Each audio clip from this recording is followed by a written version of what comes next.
What is up, everyone? Today we are diving into a massive fast recap. Diablo 4 has been flooded with news lately. Most of you probably saw some of it, but we are looking at the deep cuts that came out after the main official reveals. This is the ultimate summary of all those YouTube videos, so you do not get cheated out of any details. Let's get into it. Starting with the Warlock. The official reveal was insane.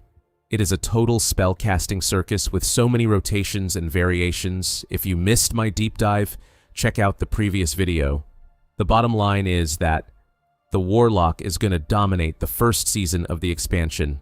Blizzard always lets the new class shine, so now is the time to get hyped. Warlock looks absolutely cracked.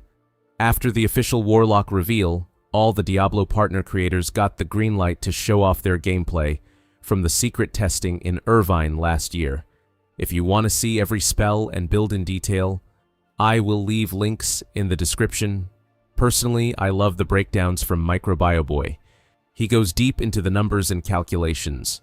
Overall, it looks like the Warlock will have the most spells of all classes, and some nuts build variations. The hype is real. Warlock is going to be goated. Moving on to the new expansion. In a recent interview where Woody spoke with the associate game director, some wild details came out. In Lord of Hatred, the difficulty is jumping to Torment 12. That is a massive 8-level jump from the current cap. We can expect a real competitive grind, no more one-shotting everything at the highest tier, and a total rework of the game flow. They are stripping away a ton of passive power. Before, the skill tree competed with your gear, which led to massive stat inflation. Now, the skill tree is about choices and mechanics, while gear is your main power source. By splitting these systems, the devs want to stop the endless percentage bloat and make every choice feel impactful. This is a huge step in the right direction that the community has been asking for. Seeing the Warlock build variations, we can expect the same depth for other classes. This is what I am most excited about. The game director also mentioned that DOT builds will finally be viable at a competitive level. They also talked about the Druid rework and how it will have a massive variety of spells. The goal is to let the community find broken synergies. They also reworked all uniques to fit this new system. Basically, it will be a whole new game that feels familiar. That is a bold claim, so we will see if it is just marketing or the real deal. Now for the Horadric Cube. This is where it gets interesting. It is the crafting system we have been waiting for. We will probably unlock it during the new campaign and use it to craft the gear we need. White items are still trash, but starting from magic and rare items, we can craft exactly what we want. This is that zero to hero crafting loop. You take a rare and tune it all the way to a best in slot item. You can even melt down uniques into charms. Inside the cube, you can swap stats, pre-craft gems, and transmute sets, charms, and seals into talismans. The system is designed to be expandable in the future. They are also adding Transfiguration, which is like Sanctification from Season 11, but slightly different. It will be a rare process, so you won't be doing anything too crazy like putting a shako on every item. It is basically the final step in itemization. We got some cool info on talismans. There are two item types. First is the seal, which determines your talisman slots and set modifiers. These have rarity levels. Second are the charms used to build sets. Sets come in 2-piece, 4-piece, and 5-piece versions. A talisman has a max of 6 slots. You could run 3 2-piece sets, or a 4-piece plus a 2-piece, or just a 5-piece set. It opens up so many possibilities when you combine it with the new skill tree. It sounds amazing. Director Zaven leaked some set examples. For druids, you can have 2 permanent bear companions tearing things up. Perfect for companion builds.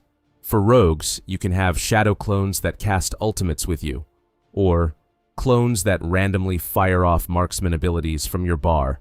The combinations are going to be insane. Get ready for War Plans, the new engine for the endgame. We will be grinding these plans to customize the endgame based on the activities we enjoy and the rewards we need.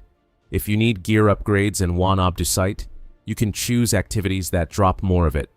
The base rewards stay, but you get to add Tyrael level custom bonuses on top. In the pit, you might choose between upgrading a glyph or taking extra currency. We will see how this works in group play soon. A few more things in general. Stash is getting an 8th tab. They are also officially working on a solo self-found mode, like Path of Exile. The tower activity is getting polished while in beta, including faster load times. We are also getting clearer leaderboards and meaningful rewards for beating your personal best. I will leave the link to the full interview in the description.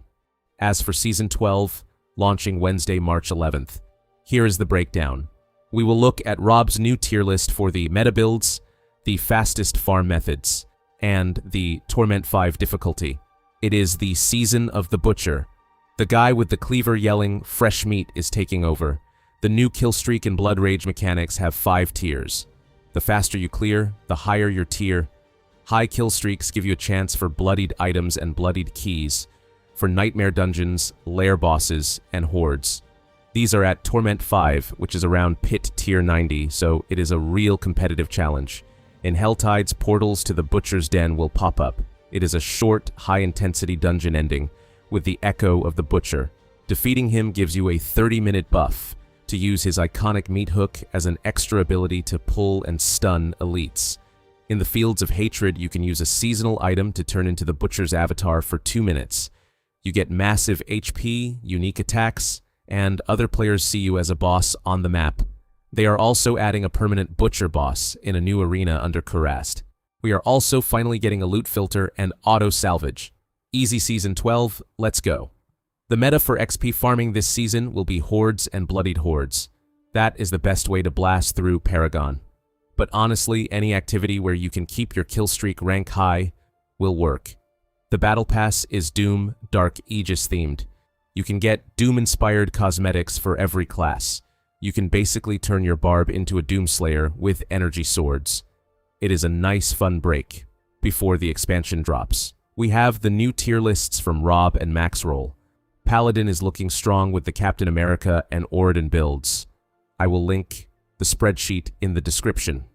Personally, I am bored with the meta. I am going to run my own build this season without looking at any guides. It is more fun and keeps the game fresh. I recommend you do the same.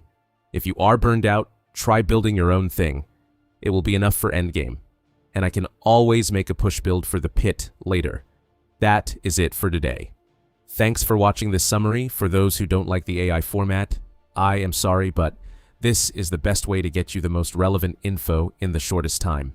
See you in the next one. Peace.